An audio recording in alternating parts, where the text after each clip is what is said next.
there, 4,000 steppers. Are you excited to walk for life? Are you quarantining? Are you self-containing?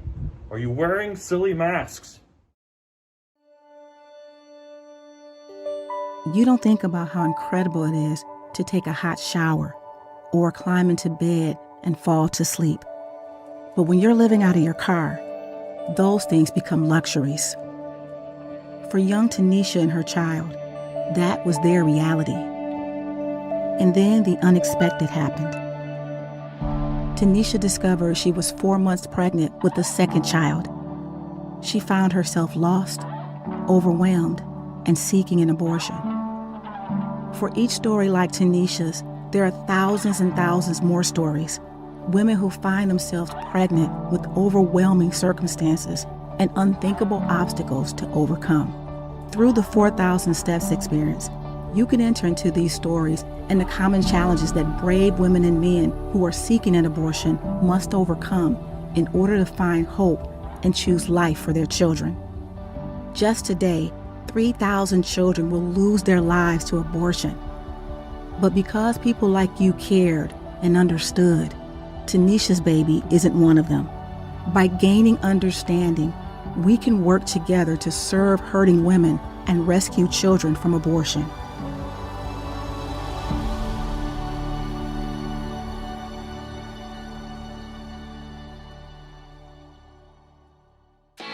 Welcome everybody to the 4,000 Steps Virtual Experience 2020. We are so glad you're here. It has been a wild COVID ride, but we are excited. Today, you are going to experience amazing things. I'm going to be your virtual host in the comments, so talk to me during this event. Ask me anything you want. Drop your pictures in there, like Mitzi said. Enjoy your pajamas. I hope you got some Chick-fil-A minis on your table. And if you don't, I'm sorry that I just caused that for your family to crave that during this entire event. We are here. My name is Amber Lehman. Drop me a comment. As Mitzi and Amber have just welcomed all of you virtually, I want to introduce you to two other virtual participants. With me here today is the lovely Melissa Dickman, who is our Community Engagement Coordinator in Grapevine, and also joining her, the other famous M of M&M, is Miss Meg McCrory. Give it up for them, as they have worked so hard to pull off the event in DFW. And if you're wondering if there's a pool experience in your future or in our future today, the answer is no, but we are maintaining social distancing and having a great time. Welcome to the event. We're glad you're here. Welcome to 4,000 Steps! All the people, I know there's got to be more than 3 people. That's Bob Are we Touchdown. doing 4,000 steps this year or not? Yes! What's up? Online! Virtually, Bob! You're supposed to be Virtual? on Facebook, not here. I got to be in front of my computer to do this. YouTube! We all You know can what use being your a TV. computer looks like, right? Hey, I think you got that mask on all wrong. Did the government give you that Davina mask? told me to wear it this way. Did you Said give it'll us the protect money? me. Did you give us the money? Where's the money? We do need to help you get some money virtually, don't we? Yep. That's awesome. Well, somebody asked me what my little role in this thing is. I work for the government team, and we go to different states. We try to help them see how important it is to fund our virtual groups and save babies virtually, which is what we're talking about virtually doing. Virtual everything. Awesome. All right, you guys, I gotta go. I gotta go get home from my computer.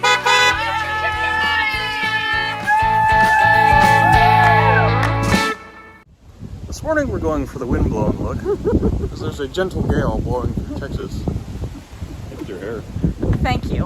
Look at my hair. It looks fantastic. There's nothing to blow up there. What a coiffure. What is, There's this nothing right, to blow. what is this right here? That's my facial coiffure. Hi there, 4,000 steppers. I'm Brian Fisher. This is my beautiful wife of almost 25 years, Jessica. Say hi, honey. Hi. And we are walking on Saturday morning, joining you virtually all over the country as we support the 4,000 Steps event with Human Coalition. And it is an event. Matter of fact, it is a series of events. And so I just want to say thank you, because I know that this isn't just about the walk. This is about weeks of mobilizing and talking to churches and getting your friends together and raising money, all so that we can save one more child, 2 more children, 10, 100 more children from abortion. So thank you for putting all this time and effort into the walk. And the walk is something that we all do because we have a why. My why, Jessica's why, is because on June 22nd, 2010, Human Coalition rescued the very first child from abortion, and that was my catalytic moment from being marginally pro-life to being full-on pro-life, ready to work with you to end abortion.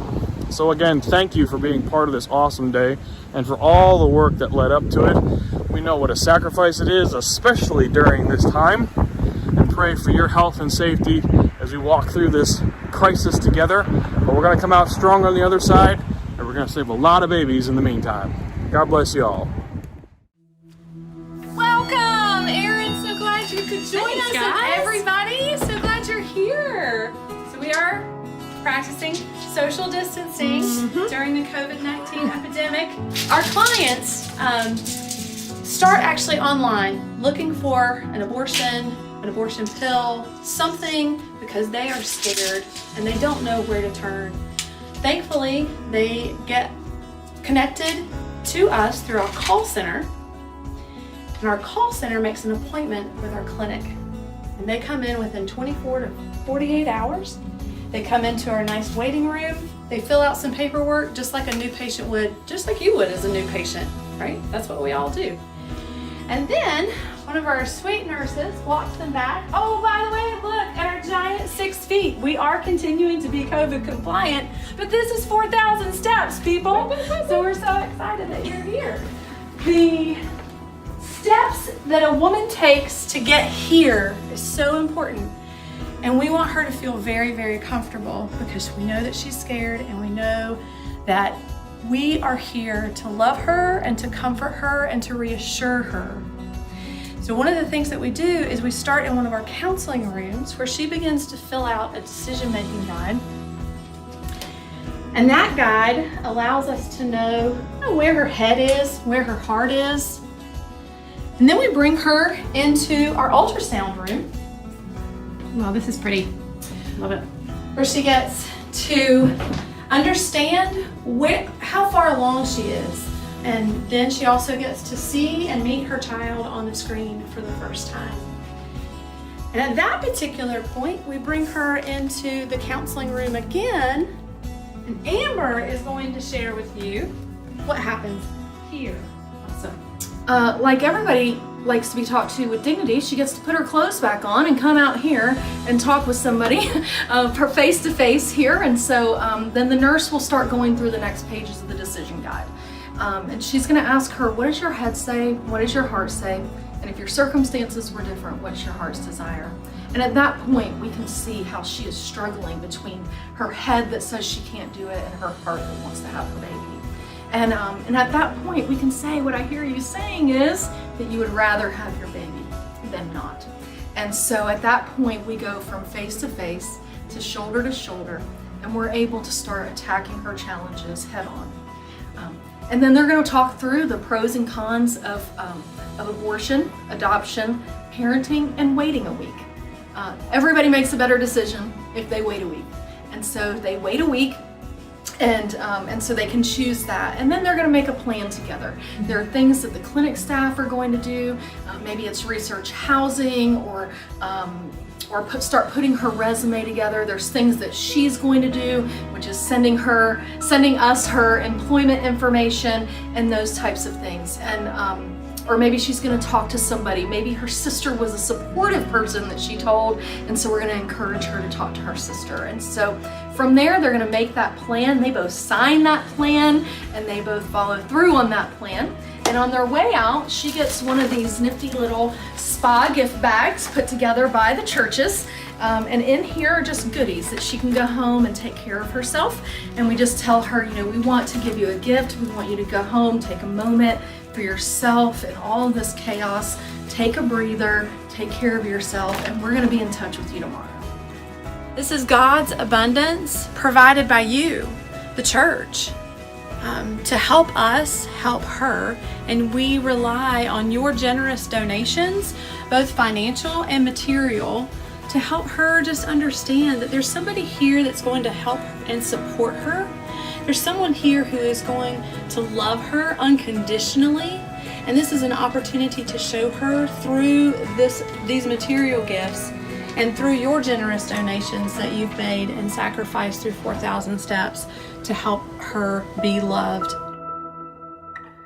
Well, we're just about ready to finish up our 4,000 steps here on this Saturday morning. Thanks again for being with us. If you have any questions, there's a chat window somewhere on your screen. Could be here, could be here, could be here, could be here. Not sure. Either way, we'd love to hear from you. Post a question. Maybe you want to post about what you've learned through the 4,000 steps experience. Either way, we're just so glad that you have joined us for this event. We love our clients and we love saving babies, and we know you do too. Thank you for joining us this morning for 4,000. Good morning. My name is Mary Fleischman. I get to serve as the clinic director in Charlotte, North Carolina. And I love seeing how everybody on camera is socially distancing. I have been practicing for this event all my life. Social distancing comes very natural to me. I'm an extreme introvert, so I am rocking it just fine at home. I want to introduce you to Jen. And I'm so thankful that Jen is willing to tell her story and tell what her life looked like a year ago and then what it looks like now and how the Charlotte Women's Clinic was able to help her. So thank you, Jen, for being with us this morning. I appreciate it. Yeah, thank you for having me. Yeah, it was just exactly a year ago this week that we heard from you for the first time, Jen. Can you tell me how you found the Charlotte Women's Clinic? So this is my favorite part of my story to tell because it was by complete accident that I found you guys. I had set up an appointment with a different clinic. I went in like knowing that I wanted to get an abortion, and I was lost on my way there, and so I called. And they described your guys' building exactly. Like I walked around for so long trying to find it because I didn't see any, like the name of the clinic that I was going to go to, I didn't see it anywhere. And so I walked into a building that looked like and I was like, hey, I'm supposed to have a meeting at Planned Parenthood. And they said, oh, well, this is Charlotte Pregnancy Center, like we have an appointment now. And and then I met Annette, and that's where everything changed. So I think it was totally a God thing that led me to your guys' door. We do too, yeah. So.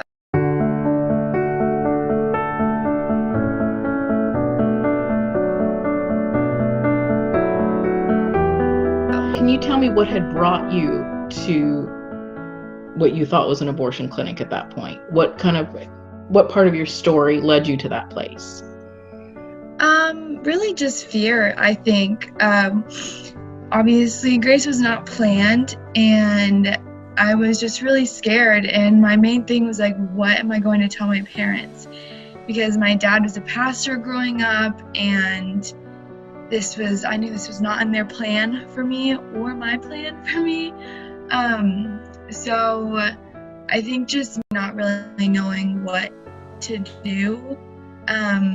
And I thought like my only option was like, I just can't have this baby. So that was the third week of April. Do you remember when you found out you were pregnant? Yeah, I very much remember because my best friend had just broken up with her boyfriend the day before. And I was like, you know what? I have bigger news. I just found out I was pregnant. So it was a very scary thing for me.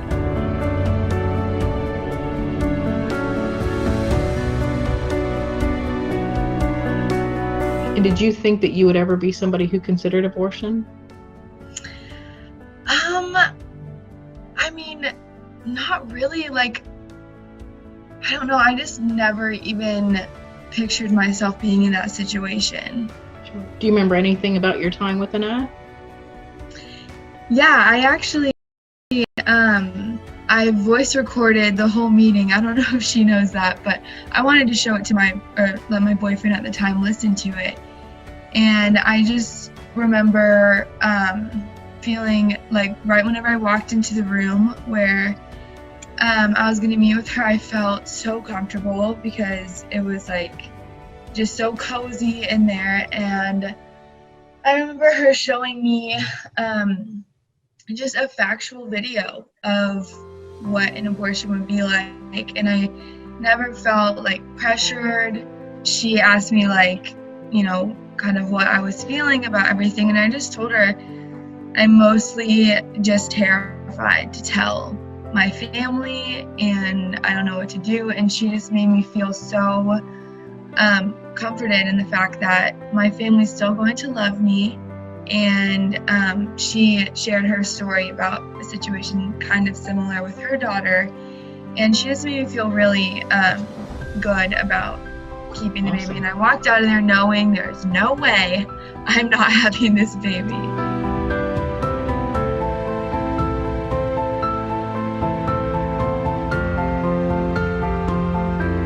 You remember telling your parents? How'd that go? Well, I actually asked Annette to meet with me first, just to ask advice and like just get some sort of insight on like what the heck I should say and how I should do it. And I ended up telling them at like 11 o'clock at night. My boyfriend had come over to my parents' house, and we just sat them down and told them. And I mean, it was really, really emotional and scary for me.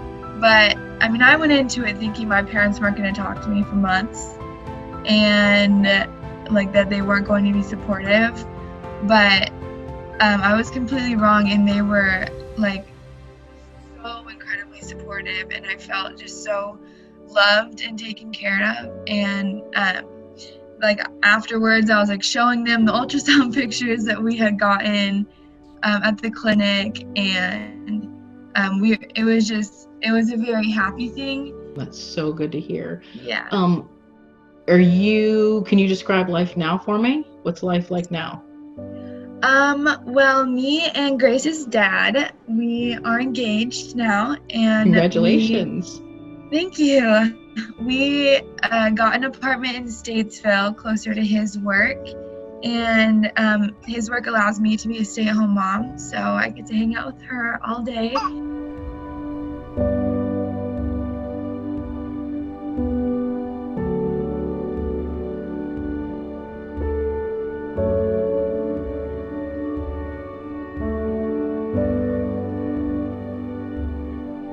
Jen, do you ever have moments where you think how close you came to making a different decision?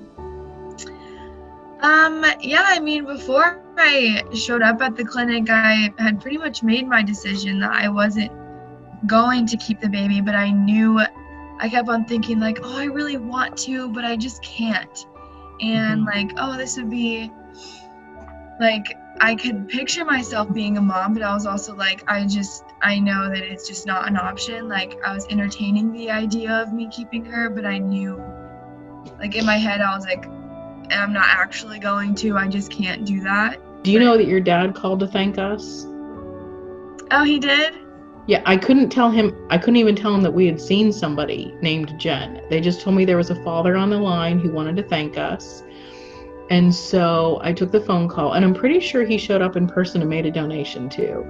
But he called, and I was, they said, this is Mary, the clinic director. So I talked to him, and I said, I can't, really respond with anything other than, thank you for calling.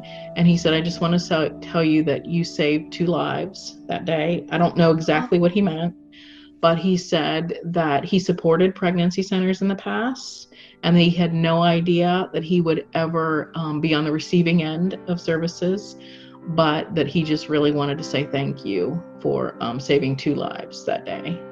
Yeah, that's awesome. Well, you guys really did. I mean, I tell Annette all the time, I'm like, Grace would not be here if it was not for the clinic, and I'm just like so incredibly thankful for what you guys do and how you guys changed mine and brought Grace's life. So, pretty awesome. Well, we are so thankful that you're willing to share that story. It's really important that the people that support us get to see the faces and the names and the stories of lives change. So you sharing your story will help us continue to be able to touch other lives.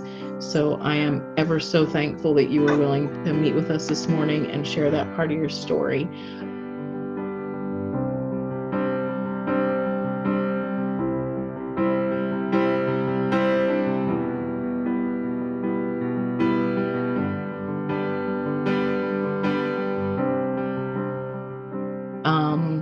What's your hope and dream for Grace as she gets older?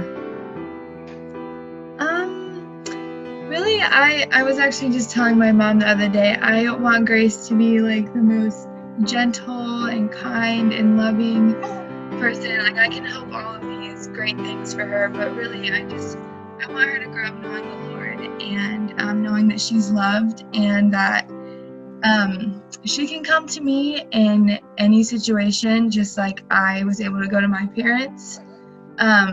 So I just want her to know that she's loved, and whatever she wants to be in life, I want her to know that I can support her in whatever she decides to do.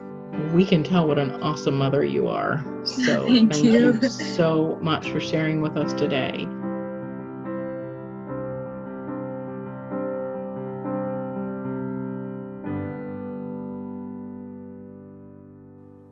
Hey, Melissa, how's it going? Good. Good to see you. You too. Melissa Dickman, introduce yourself, because I think all anyone could see earlier was just you on Aaron's cell phone. Yeah, so I am Melissa Dickman. I'm at the Grapevine location. I'm the community engagement coordinator, and I love it. Yay! And I am Mitzi Bassett, and I am in the Raleigh market.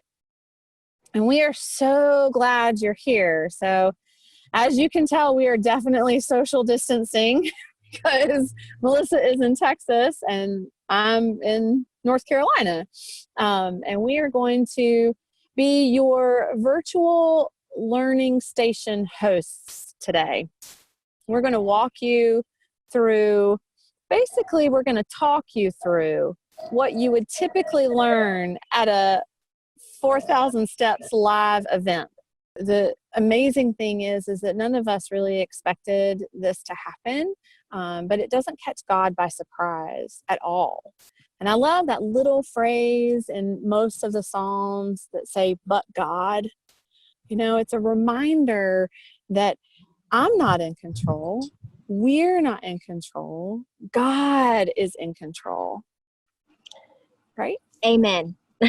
He really is. He's gone before us to ensure that Human Coalition is poised to continue to serve our clients and their families well.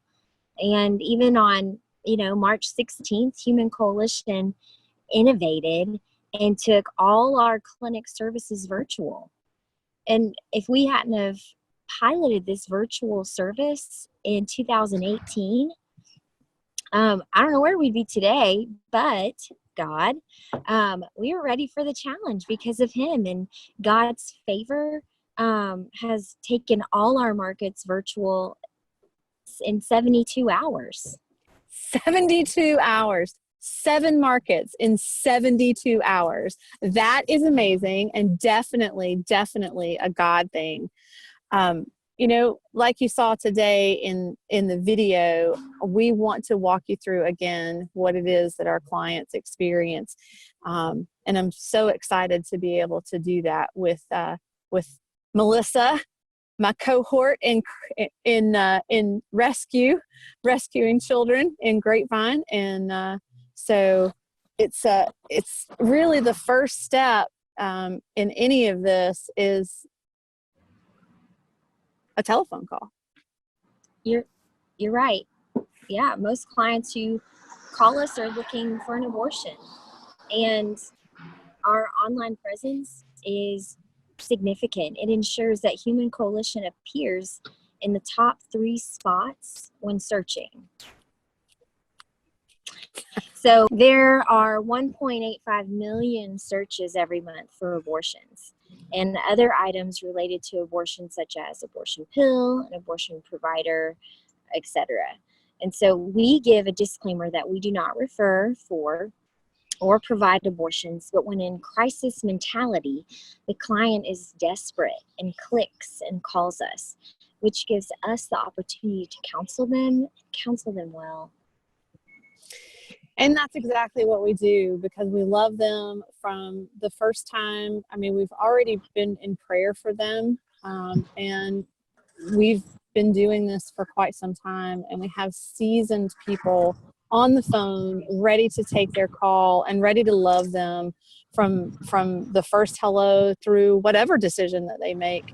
So out of every 100 pregnancies in the U.S., 21 will end in abortion, 15 will be miscarried, and 64 will be born live, of which 2 will be placed for adoption.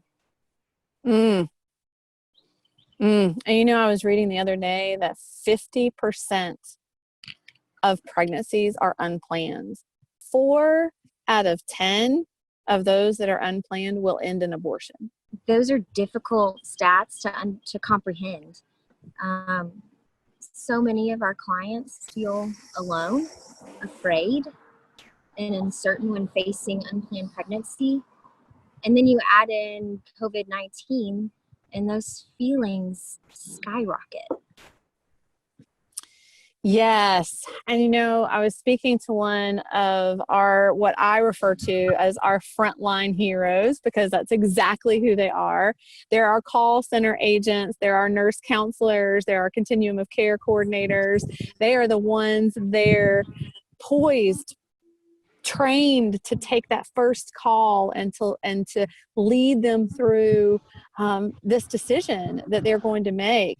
And one of our nurse counselors shared with me, you know, the other day that COVID-19 is real, and it is weighing on the minds and the hearts of our clients, and they are afraid and they are alone, and those are normal feelings, and they are uncertain, and those are normal feelings, but they are more overwhelmed with those feelings than they ever have been before.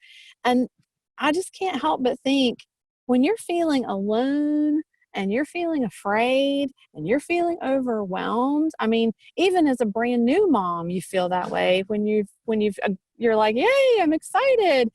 But then you're like, I'm not really sure about this. And so it's just easy to think, maybe I won't be a mom. And that's why it's so important to have the support of the call center agents and our nurse counselors who love them and care for them. But more importantly, folks, they need your support. And we are so, so thankful that you're here to give them the support that they need. Statistics show that 79% of women who chose abortion would have chosen life if their partner had been supportive. 79%. This shows that abortion is not a woman's issue.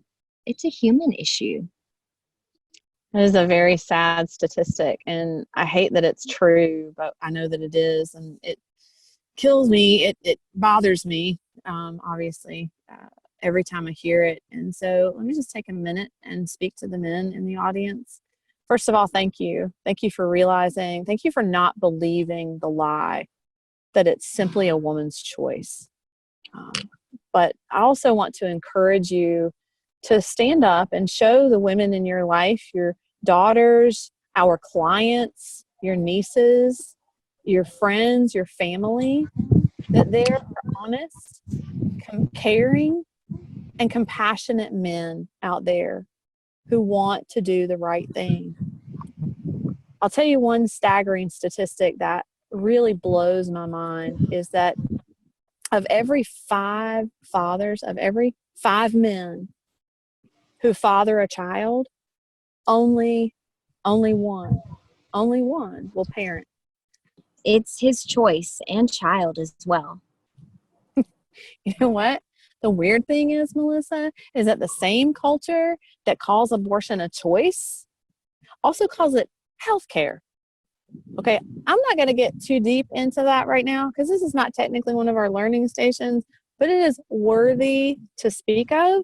And so what I'm going to do is, down in the chat box, I'm going to drop a link to an article that our president, Brian Fisher, wrote not too long ago. And if you want to learn more about that, I highly encourage that you read the article, because now we're learning that abortion, and it's one of the reasons that even during this pandemic, where so many doctors' offices are closed, Planned Parenthood and abortion clinics are remaining open. Not cool. Not cool. You're right. So take a look at that link and let me know what you think. Yeah, thanks, Mitzi, for doing that. So there are other pressures for our clients to abort. Many of them are financial pressures. They may already have children and don't feel they could afford to bring another child into the family. Yeah, and sometimes they also know that if they choose to abort, like we said before, that they're not going to have the support. Well, that lack of support weighs into those financial pressures. If they don't have housing, if they don't have a job, and if they don't have childcare, what are they going to do? Those are our three big issues with the majority of our clients: our jobs, housing, and healthcare. Well, now you've got, I don't have the support of the people who say that they're going to love me, and I don't know what's next. I don't know how to move on, and that just continues to perpetuate the fear of the unknown and the uncertainty, and it also perpetuates the fear of being alone, which most of our clients don't like. Yeah. So guys, keeping that in mind, most of our clients work minimum wage jobs, which often means they have more monthly bills than money. Take a look at this slide. It shows you income and expenses that our clients have, but often they come up short. Yeah, Melissa, I'm just taking a look at some of these bills, and this is very conservative. I don't know about for your area, but for my area, these are very conservative living numbers. But if you are one income and you are making minimum wage, you might feel that you could make these bills, like rent comes in, okay, I got that. I'm able to buy the diapers this month. I'm able to do this month. But then something else comes along, like, I don't know, a car repair or an unexpectedly high utility bill. And that then throws them into a financial crisis, which could lead to a decision that would be detrimental. Yeah. And that's one of the many things I love about what we get to do. And that's when women come to us in these crisis situations, our staff works hard to meet her needs, because we believe that the current short-term crisis shouldn't determine whether or not her child gets to live. That is so true. That is so true. Being able to walk her through the realization that it really is a short-term crisis. This is overcomable. And we offer them the opportunity to learn about budgeting, to learn job training, to get them in a place that they can feel secure in making decisions. We offer them material assistance items like diapers and wipes and cribs and car seats and playpens and all of those things. Even more importantly, what we do is we empower her. We give her resources, local resources, state resources, and federal resources. And we say, okay, here's what you can do to get necessary items and necessary assistance that you need, and we're going to help you. So here are the things that we're going to do. But you also need to do some things as well. So it gives her a confidence to walk through those steps. Most of the time, she didn't even know that the resources were available. And so it's just a matter of, being able to help them find the assistance that they need. And that's really important. Yeah, you're right. And another thing is we also rely on the local church, and that's you. We rely on you to help with physical, spiritual, and emotional needs for our clients. And I personally love seeing the church mobilized for the sake of the gospel. And I love seeing the church love on these women and families and seeing these needs met. Same. It is amazing. The great thing is that you have already been helping. You raised money for 4,000 steps. Thank you so much. We're so excited. I wish that we could all be together, but that's just not possible. But thank you. There are more ways to help. And some of you out there may have gotten an invitation to this event yesterday and you didn't know a thing about 4,000 steps. You're like, what is this 4,000 steps? But you may have heard some things that Brian said or a client said that has led you to think, I want to support this. They know exactly what they're doing and they love compassionately and they care deeply. And I want to be a part of that. So there's a link. There may even be a couple of links coming up shortly to share with you that would allow you to give today. So you can give today. Some of you may be thinking, well, I've already given. We're not asking you to give, double, triple. But some of you may be thinking, I want to get involved. I want to know what else is going on. But before I get into that, let's explore a little bit about the virtual and how that works, getting material assistance. Melissa, can you help us with that? Yeah, so our virtual model works so that our clients can receive that material assistance we told you about. We can have items drop shipped directly to the client. Yes, and there's some other ways that you can get involved too with being able to email e-gift cards directly to some of our clinic directors. And I'm going to drop those emails down in the comment box. So if that is a way that you would like to get involved, we'd love for you to participate in that opportunity as well. So often we forget what the obstacles that our clients overcome in order to choose life really are. It's scary when times are normal, but it's even more overwhelming during these times of uncertainty. Our clinic staff and our call center staff are our frontline heroes, and they have felt the burden of not only transitioning to a full virtual operation, but also having to deal with clients who are really, really stressed. Well, I've got some good news about that. Our speed to nurse with virtual has made a huge impact. And since January 2020 through March 31st, 2020, we've rescued 1,018 children so far in 2020. Yeah. It's encouraging, it's amazing, and it points directly to our God, our good God. Yes, it does. Yes, it does.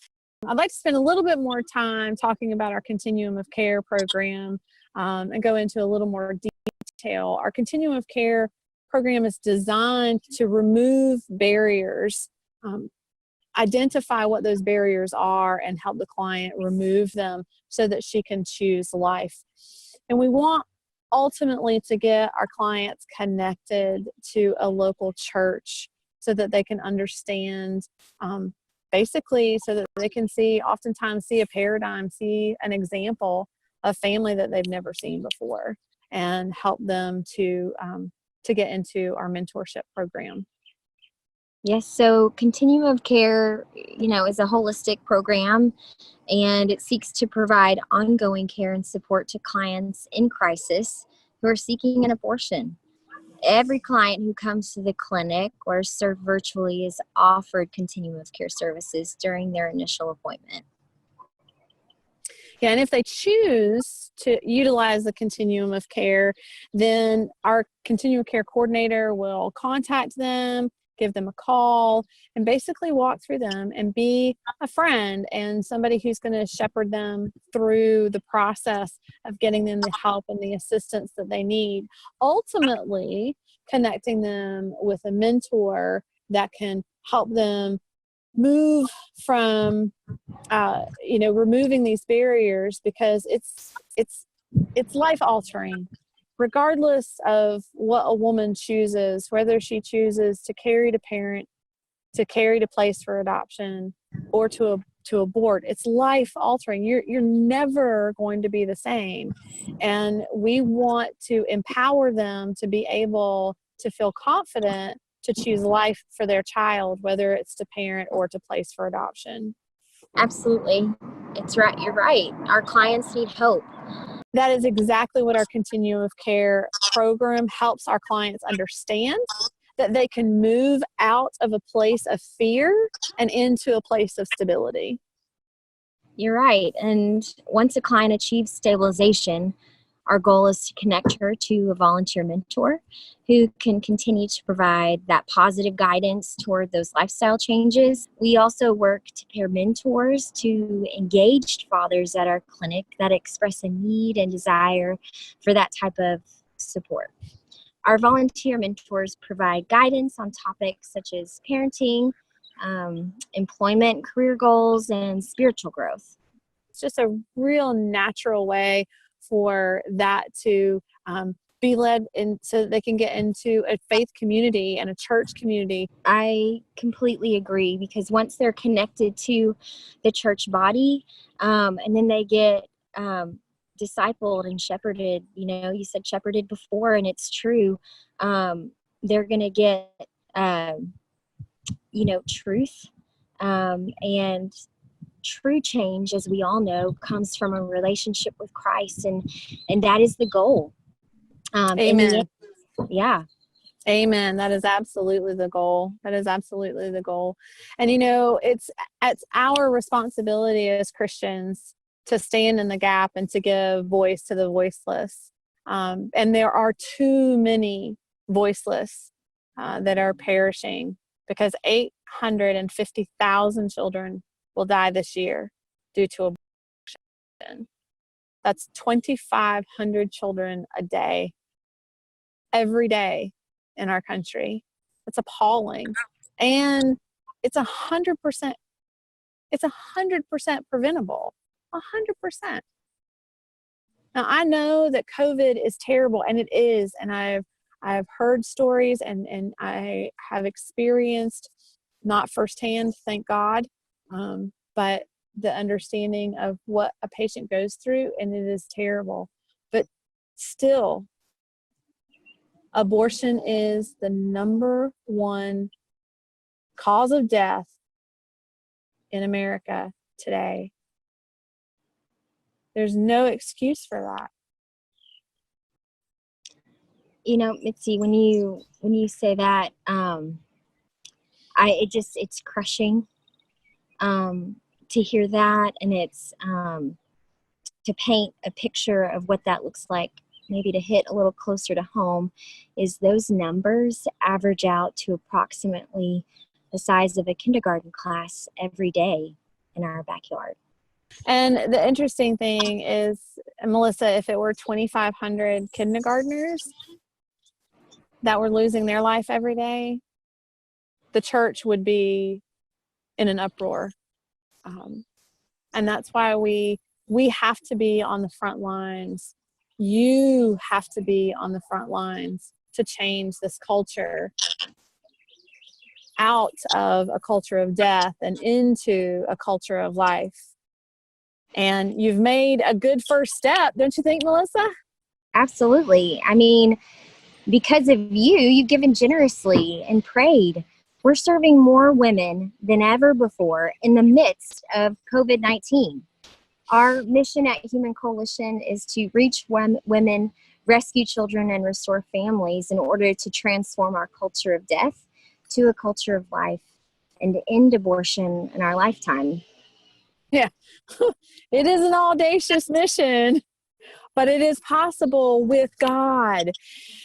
So one of the ways that we do that, like we said before, is loving our clients right where they are and helping them to see their uniqueness that is given to them by their Creator. Our clients are loved and cared for by a wonderful team of nurses, social workers, mentors, and faith communities. It's a privilege for us to be able to share hope and offer support. And we couldn't do it without your support and without your participation in 4,000 Steps. So thank you, thank you, thank you. Again, thank you again so much. I have the great privilege, hold on to your seats, there's still more to come, because we have a special guest coming, and I'm going to introduce him to you. It's Dan Darling with the ERLC. Dan is with the Ethics, Religious, and Liberties Commission of the Southern Baptist Convention. Say that's kind of a mouthful. So welcome, Dan. So glad you can join us.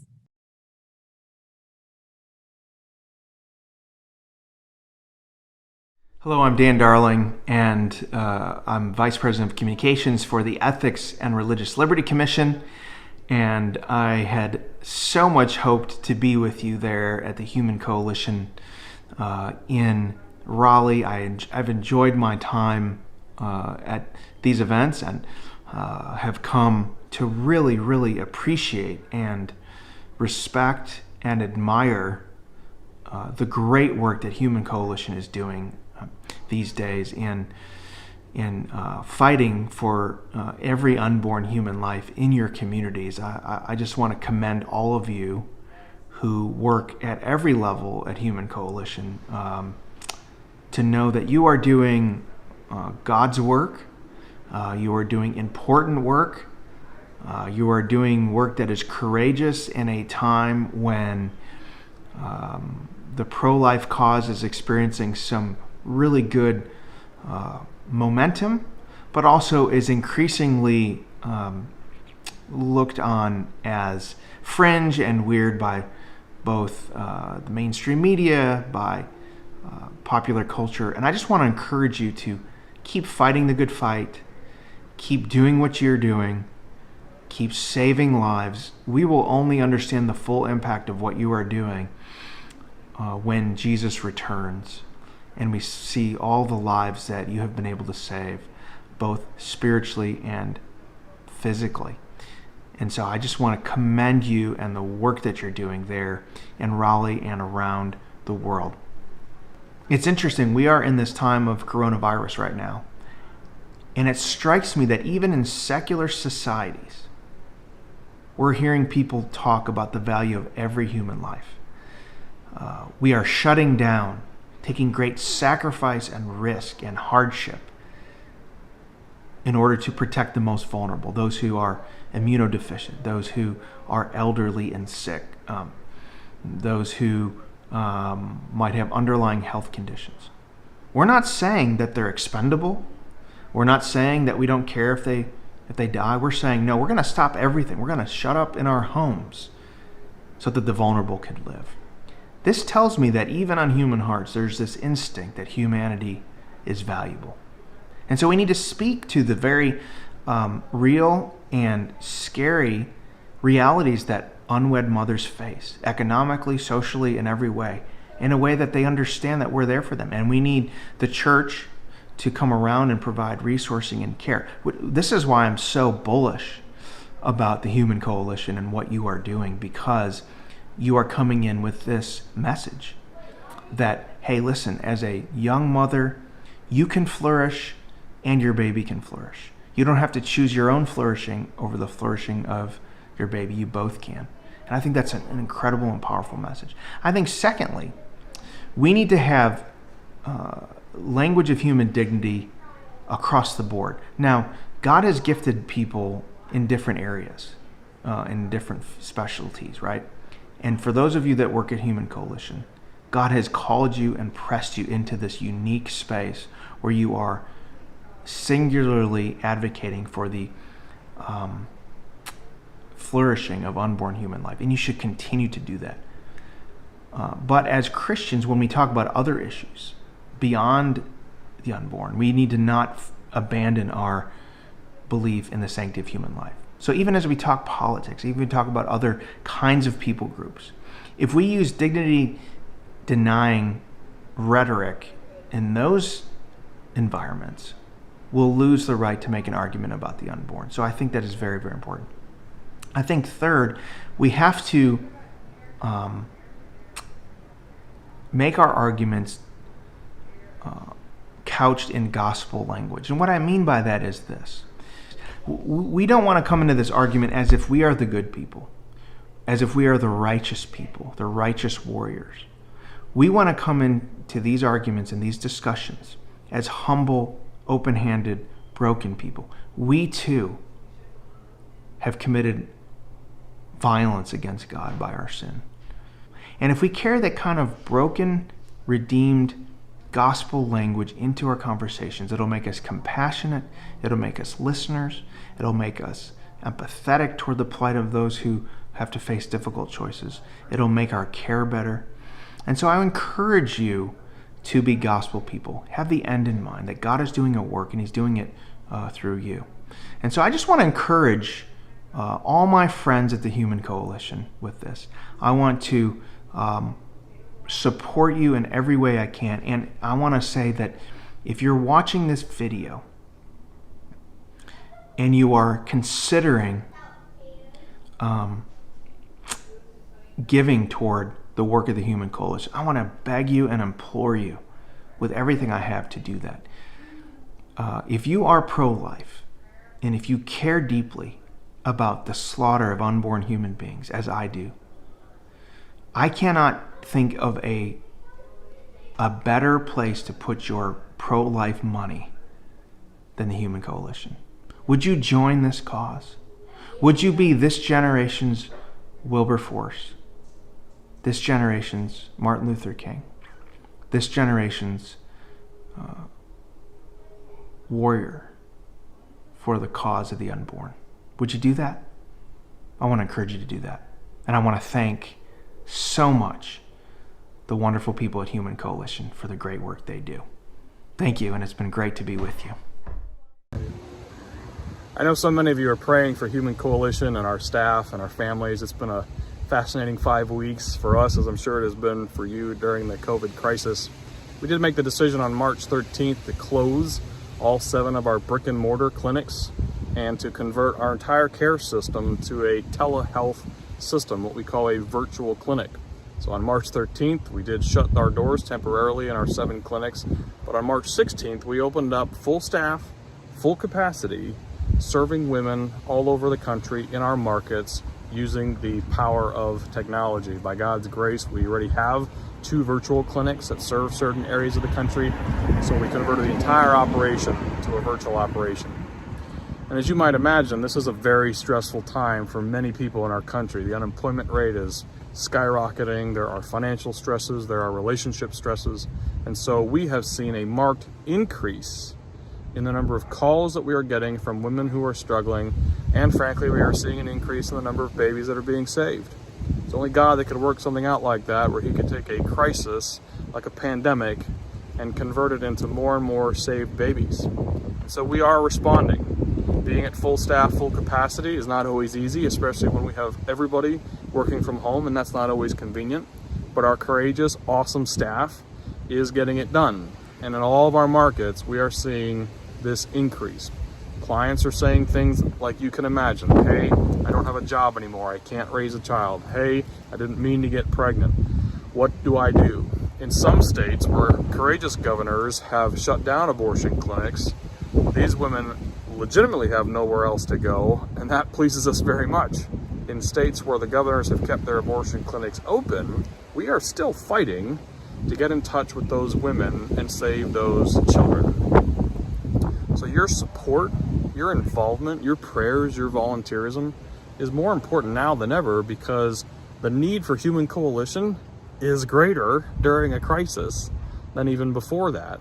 And by God's grace, He has given us the awesome staff, the best technology, and some wonderful innovation to meet those needs, and we couldn't be more thrilled. We're going to get through this together. We're going to come out the other side of COVID stronger, and we believe we are going to make advances for the cause of life so that abortion is unthinkable and unavailable in America.